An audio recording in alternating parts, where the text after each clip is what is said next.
I Love Mortgage Brokering, episode 57. The only podcast for brokers by brokers. I Love Mortgage Brokering will inspire you to up your mortgage business. Join your host, Scott Peckford. Hi, Broker Nation. I am thrilled to introduce our guest today, Peter Majthenyi. Peter is a mortgage broker for Mortgage Architects. He's been in the business for 25 plus years, is the top mortgage broker with Mortgage Architects. And today on the show, we're going to be talking about the evolution of mortgage brokering and cross-selling. And Peter, are you ready to rock today? I'm ready to go. Okay, awesome. So can you just tell us, I always like to start off by, if you can just tell us a little bit about yourself and how you got into the mortgage business. Well, I started in the mortgage business really by accident. When I graduated from university, I graduated in securities and had every intention of becoming a stockbroker, financial planner type person. But when I graduated and was looking for a job, the jobs were pretty pathetic, minuscule incomes, tough times. And my first day on the job, I met a gentleman sitting beside me who was a mortgage broker. At that point, there was probably like 12 mortgage brokers in the GTA. I had no idea what a mortgage broker does. But I learned pretty quickly, and I thought to myself very quickly that, hey, this has got to be a lot easier to give people money than to hang on the phone and try to ask them for it. And really, from day one, just calling a couple contacts that I had, it mushroomed into many, many contacts, which is something we'll be probably elaborating on today. So anyways, right from day one, I experienced a lot of success, not only financially, but I really, really enjoyed it. And I think, Scott, I enjoy it just as much today, even though I've been doing it a long time, if not more, because I know a lot more than I did back then. Right. And so I know that we talked about this before, but it's changed a lot. So what being a mortgage broker meant 25 years ago has changed, and it's probably changed even more in the last 5 to 10 years because of sort of technology and how things are and consumer demand. So can you just walk me through sort of, just so that people who are listening can kind of get a picture of what it was like, and then I want to move to today, which we'll get to. Sure. Well, when I started, of course, the local mortgage broker was pretty much your lender of last resort. If they weren't giving you a private mortgage, they were definitely giving you some kind of B mortgage at Home Trust, or back in those days, there was Savers Mortgage and so on and so forth. But actually, shortly after I started is when the lenders like First Line and Scotiabank started coming online, and that was a great experience for mortgage brokers at that time because, as you know, it was really like order taking. You didn't have to be too knowledgeable. You just needed a 1% lower interest rate compared to the major 5 banks. You needed a good compensation and some perks and privileges in the mortgage. Very basic stuff. I really do call it order taking. But we all know after a few years of eating some of the major banks' lunch, they said, okay, enough is enough. And then they started reducing their rates as well. And then, of course, now we've evolved to where we are today, where everyone's got a low rate. That's no longer going to get you business. That's no longer a viable plan to build your business. Everyone gets a low or lower rate, so you definitely have to do more, provide more, and there's a lot of ways to add value to arranging someone's mortgage. So that's kind of the evolution that I've experienced anyways. And so you had, just out of curiosity, because I started 9 years ago, and when you started, like what kind of difference in rate would you see from, say, a First Line versus somebody who was going to the bank? It was typically like 1%, believe it or not. It's like we have the posted rate today at the RBC. Well, in those days, when I started off, in the early 90s, RBC had a posted rate. That was it. Maybe if you're lucky, you call and we're determined to be a valued client, you might get a 0.25% off. But typically, as we well know, places like First Line were all just wholesale rates, so they were typically at least 1% less. So the sale was really a no-brainer at that time. Those days, of course, long gone. Right. Yeah, totally. I mean, yeah, it'd be pretty easy to sell if you were 1% below and the banks wouldn't match. So if you had a customer that would say, hey, I want a mortgage from you, and the banks wouldn't match that rate. From my experience back then, the banks were too bold, too brash, and too arrogant to even consider discounting rate. We don't need to do that. And a broker was just kind of an annoying thing on the sideline. And of course, now we've become a major force. According to the CAMP studies, what I think we're now hovering around 40% of all mortgages originated in Canada. When I started, it was probably like 2 or 3 or 4%, right? So, of course, we were really off the radar screen, and now we're all on the radar screen, and the banks are not happy with us, of course. So just out of curiosity, and then we'll get to back to the interview, but how much of an impact do you think the broker channel has had on like the pricing for mortgages? Because I got to think that it's definitely benefited the consumer of this intense competition. Absolutely. So I think the two biggest influences on the banks finally capitulating and doing the wholesale type lending they've been doing in the last 5 years is a direct result of primarily the broker community getting stronger and the information age. Now everyone and their mother has access to the internet. You don't have to press too many keys to find out the lowest rate, the best product, the source to go to. And I think that's had a huge influence. Okay, so now I want to switch to today because obviously we don't have a 1% rate advantage anymore. And so in your mind, where are we headed? So where does a mortgage broker need to be in order to sort of thrive in the next 5 to 10 years? Well, first we have to start that it doesn't matter what business you're in, what market you're in. Every business is an evolution. All right, there's how they sold cars 10 years ago has completely changed and will continue to change and so on. So it didn't take me long to realize 5 years ago that the banks are hot on their tails. They have deeper pockets than any of our little businesses do. They're going to match and cut the rate.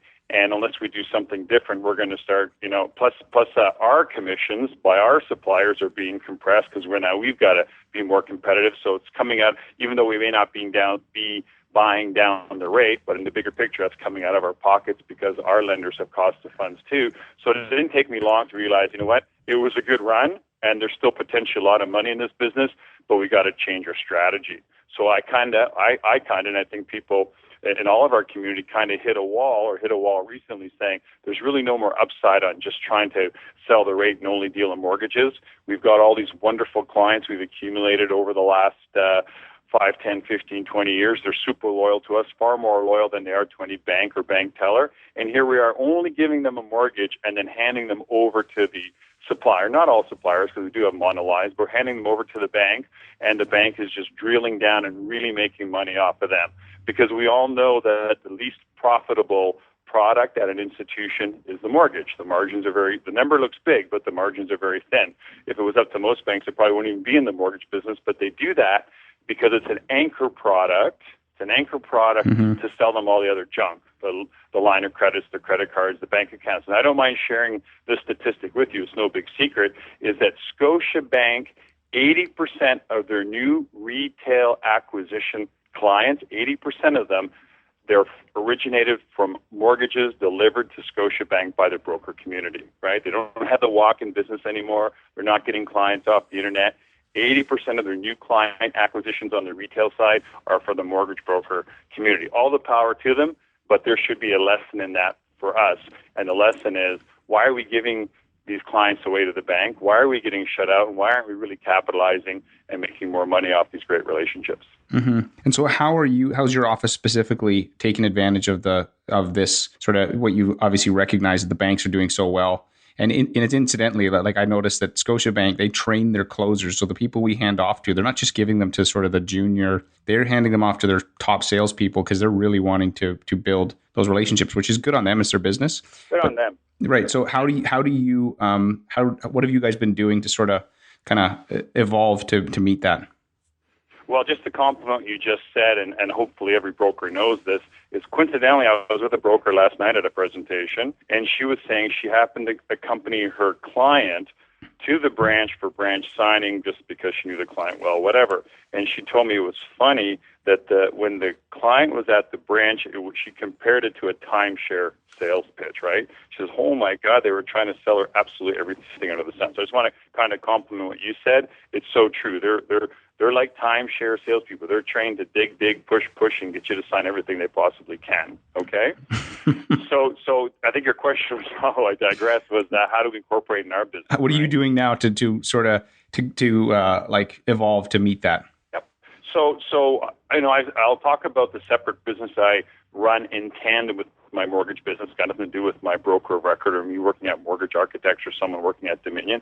But I'll tell you in a moment how I'm running two businesses in tandem. But the point is, years ago I started, I'm not a big advocate, or I don't really buy down rates, so I have to think of other things to throw on. So years ago, I partnered up with a financial planner. So when the clients are signing up their mortgage, I don't let them blindly take just some insurance with the lender or MPP. I have them sit down and have a consultation with my guy, Scott. He's totally neutral. He's an insurance broker, doesn't work for an institution, and they appreciate that. I'm building some glue. So that was the emphasis of it. Well, Scott's also dual licensed, so he would also talk to them about their RRSPs and their mutual funds. Remember, I'm not really getting a direct benefit from this financially. I'm just trying to build a fence around my clients. I'm just trying to keep them away from other suppliers who are going to take advantage of them and eat my lunch. So really, I wasn't too concerned about, am I going to make a lot of money by selling them insurance or selling them mutual funds or consulting them on RSPs. I'm just trying to keep the piranhas away, right? So that would work really well. Then, of course, it was an evolution, and I think that's the point of this call. Then when I took it more serious and we got our bank license, we were joined on with CFF Bank or CFF Financial Center.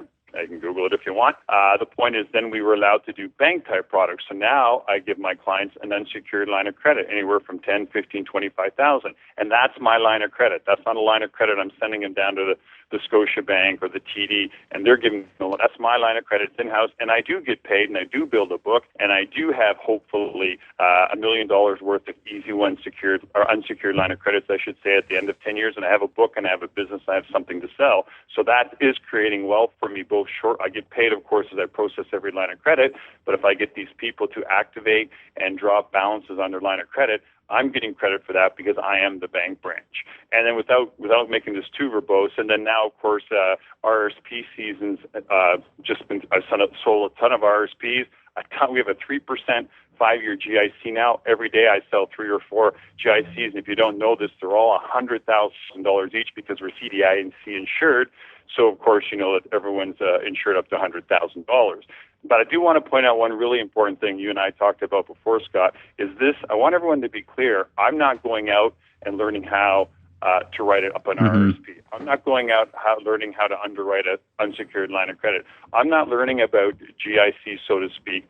The way it's set up in my operation at CFF is they've made it ridiculously stupid for the most inexperienced person to get this done. I literally get the call. The guy goes, hey, I was on the internet, or my friend told you, or someone referred me to you, and I want to get that great 5-year 3% GIC. Because, again, right now that's been really hot the last few weeks. So I literally send them I know some basic knowledge.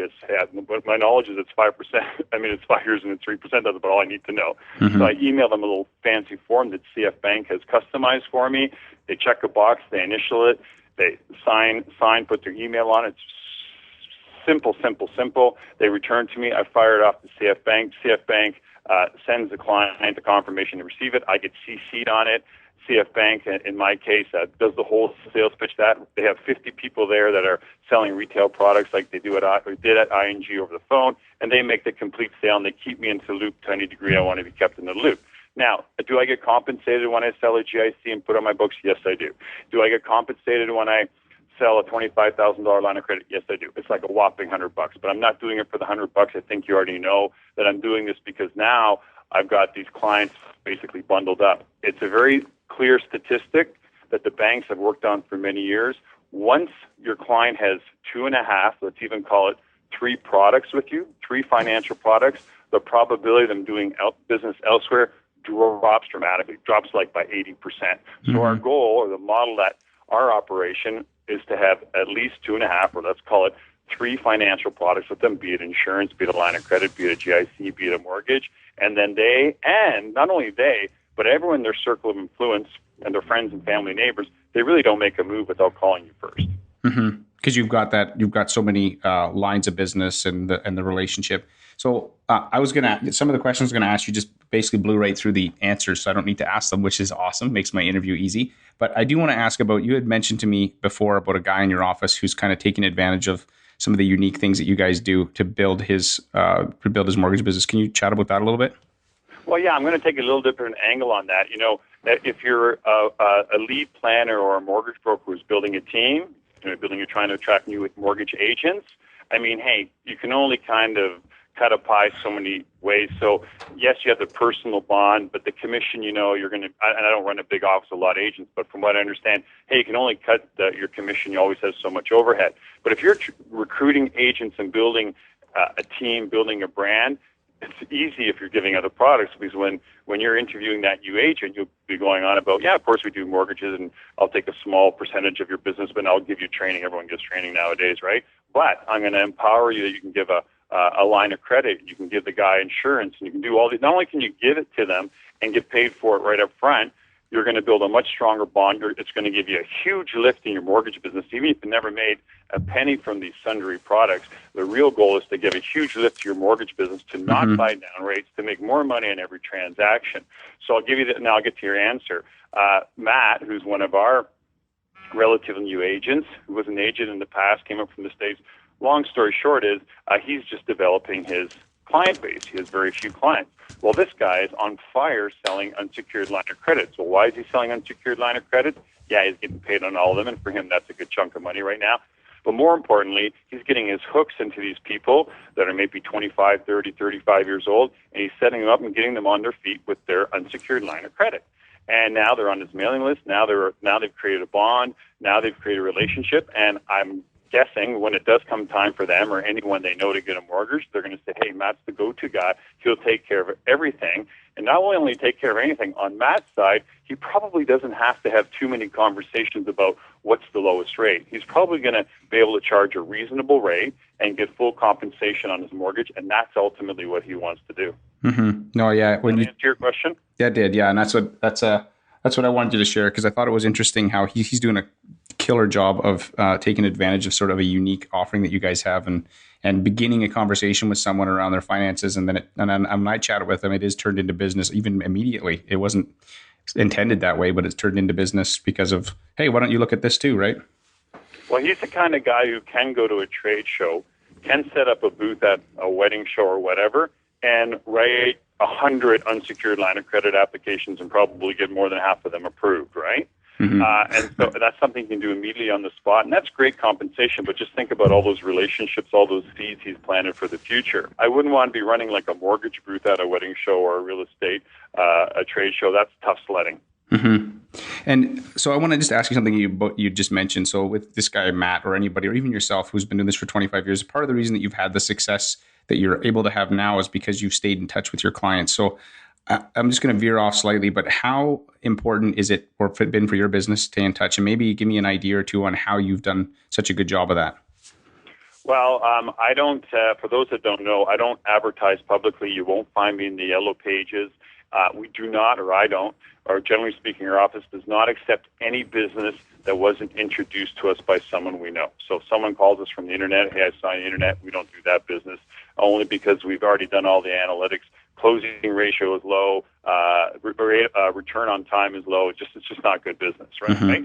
So we've decided years ago, I don't go to real estate offices and pay referral fees. I don't solicit realtors to send me my business. Hey, I did when I started out, but I've matured out of that. So the point is, in the last 10 or 15 years, all our resources go into our marketing program. So we're trying to convert every client we have into a disciple, a spokesperson, a salesperson for what we do, right? We always tell them, you want to make sure all your friends and family are treated fairly, aren't taken advantage of by a bank. We tell them, I know you've heard this from me before, going to a bank is like asking a Ford dealer what kind of car you should buy. The bank's not going to be looking up. They're not educators. They're suppliers. You got to rely on yourself to be educated. That's where we step in. So my point is, we send that message out in many different ways. Obviously, a lot of it's electronic. I write a lot of stuff myself.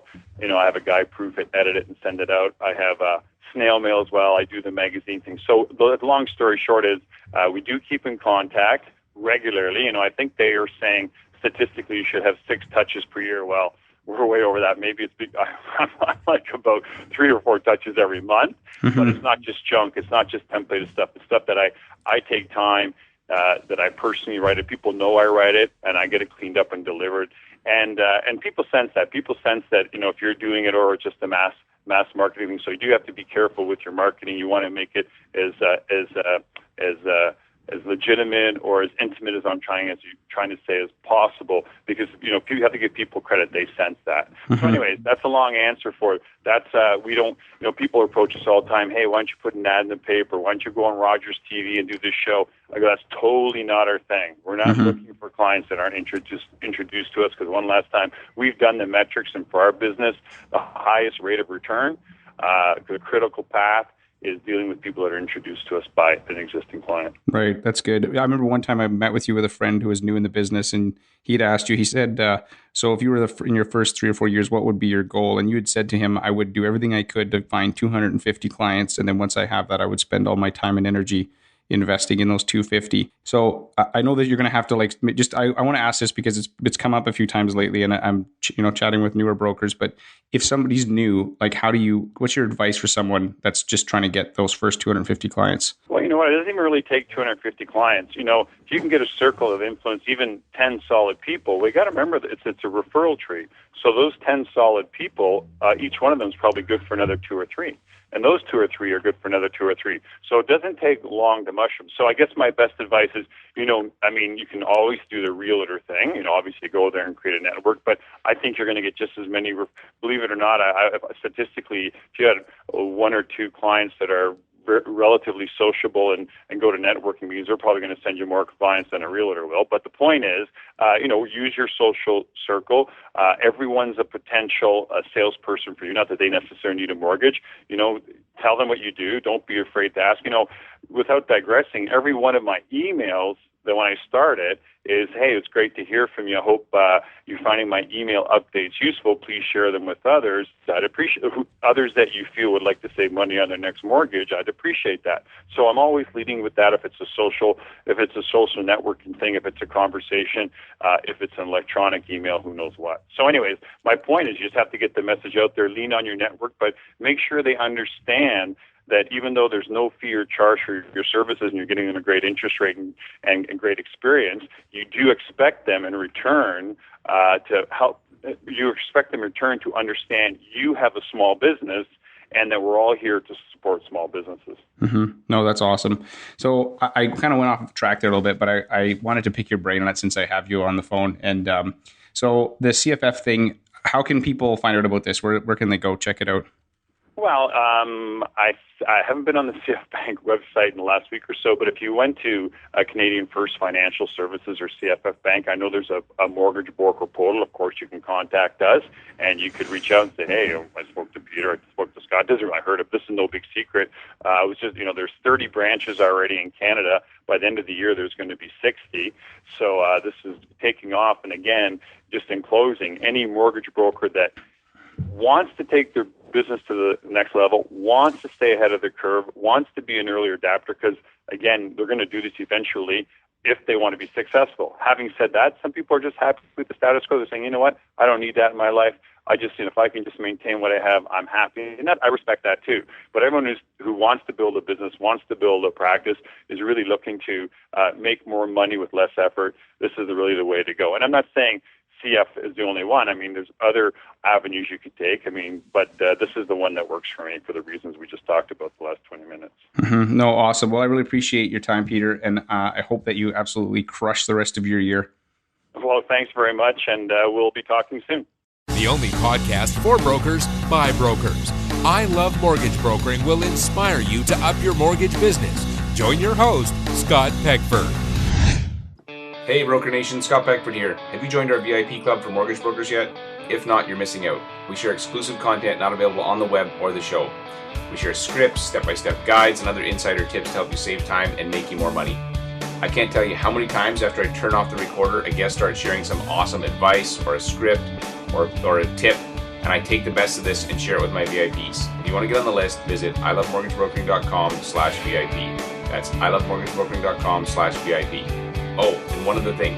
Since this is exclusively for mortgage brokers, there is a skill testing question. Good luck, and I hope you continue to rock your mortgage biz.